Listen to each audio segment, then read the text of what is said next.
Last night, the Cowboys played the second game of their preseason. There was some good and there were some bad things. Let's talk about it.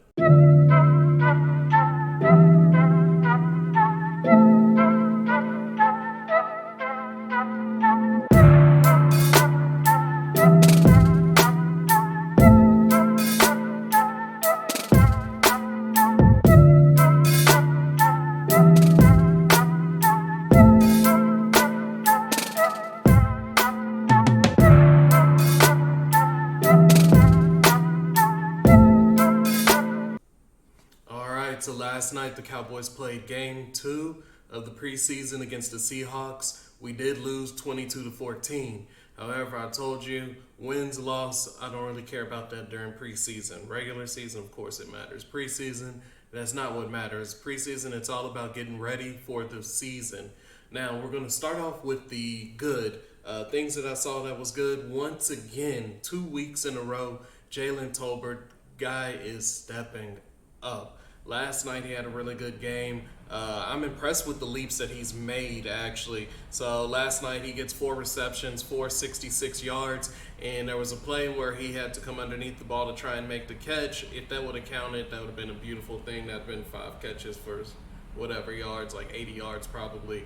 But if you remember last year, he was athletic and he had good size for his athletic ability, but he couldn't get on page with the NFL. The route running, separation from the defense, the playbook.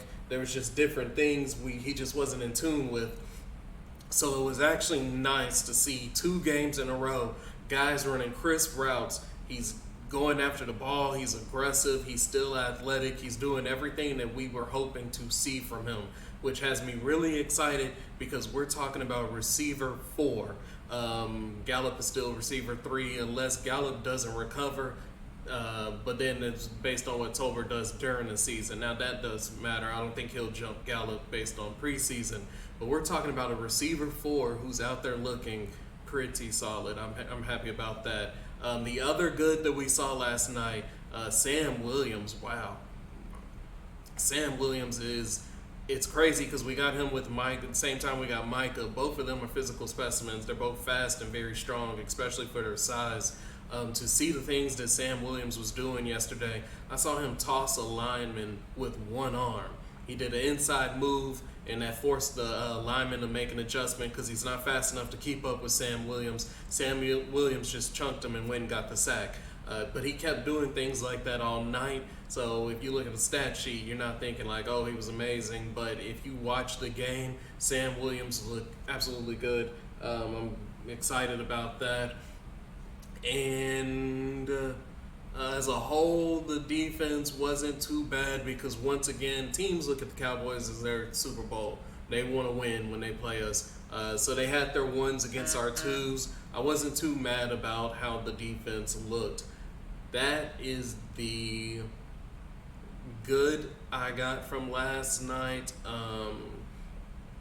That was about it. There was that one tackle that came in. He was pretty solid, number 72. I don't want to butcher his name, nor do I really remember it. He's like 1 year in, and it's the double name guy. But the bad. This is what we got to talk about. The bad. Deuce Vaughn. We talked about him last week because he set the internet on fire. Everybody was talking about Deuce Vaughn. Everybody loves Deuce Vaughn. He's that guy.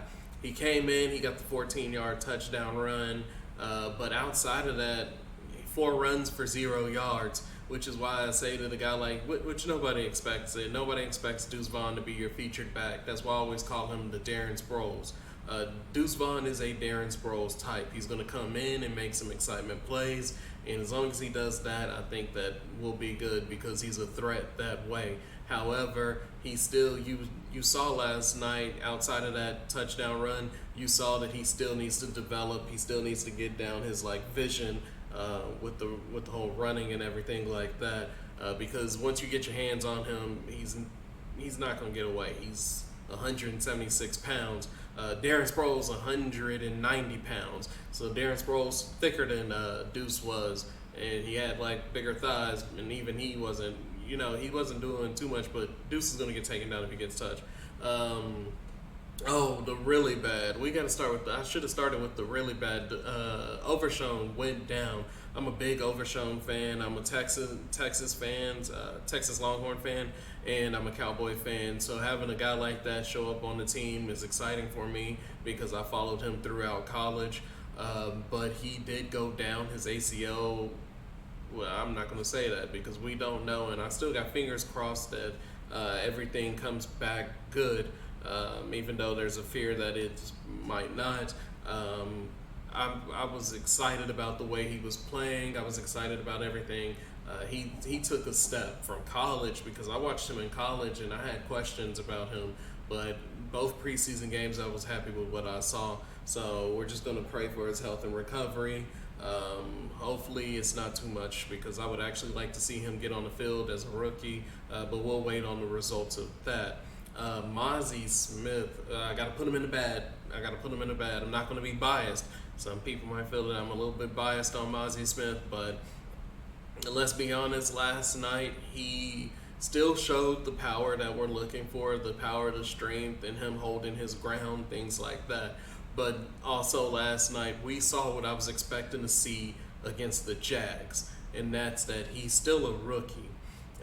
He was getting beat to the gap, and the technique was beating him. He wasn't being physically beaten, but you don't expect that from a guy like him. That's why we draft him. Is because he's a physical specimen.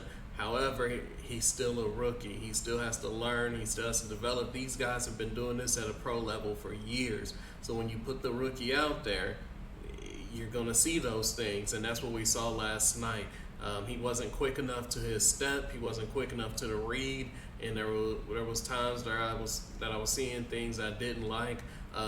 There was a few passes where he was put one-on-one. In the run game, they're having to double him because he can just fire off and go through. But in the pass game, he's not showing any movement, and they're just blocking him one-on-one. I don't like that. You should be pushing the pocket. You got to move that guy. You got to force a. You have to make them want to double team you. So I didn't like that from Mozzie. They did leave him in the game, which actually gives me hope. Because that means he's a quick learner, or the coach thinks he's a quick learner, because they were like, no, let's fix this on the spot and we're going to have you stay in. He stayed in pretty late. I saw him in the third quarter. Did I see him in the fourth? I don't remember, but I saw him in the third quarter, I know for a fact, and he did look better. Now, granted, he's going up against lesser competition because they no longer had their ones and twos in. He was going up against their ones, but he did look better. He didn't slant his body like where you just give yourself up. He wasn't doing that. He was staying very base and looking, and he started moving the pocket. I felt like he lacked motor in the beginning of the game, and it started to pick up as the game went on.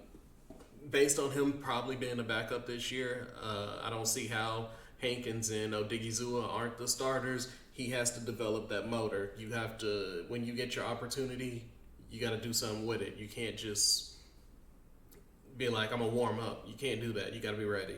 You got to take those chances that you have. What else bad did I see? The quarterbacks, not feeling the quarterbacks once again, which they're backups. And backups are going to back up. But at the same time, I'm like, if Dak goes down, I know that Cooper Rush had those games last year, but that was also based on the defense playing excellent defense. We averaged, like 200 yards a game passing with Cooper Rush, and we were winning. So you would have to be relying on the defense to be studs once again, which I'm not a big fan of. So, yeah, Dak has to stay healthy. But at the same time, but that's why I think they're not playing him during the preseason. It scares me. This is another bad that I saw, is that we're not putting starters in. We're down to the last week of preseason, and the starters really haven't been out there. I don't like that because anybody who's been a Cowboy fan for long enough knows that we start off flat every year. Dak, I like Dak, but Dak starts off flat. And I don't like that going into this year with the way that the Eagles look and the way that some of these NFC teams look. I don't want to be fighting for that position in the playoffs at the end of the year. I would rather us be fighting to this is ours to lose. I'd rather be we're in control of our own destiny, and this is ours to lose instead of we got to go out and win it. So I want us to start off fast because we have a depth. We have a deep team.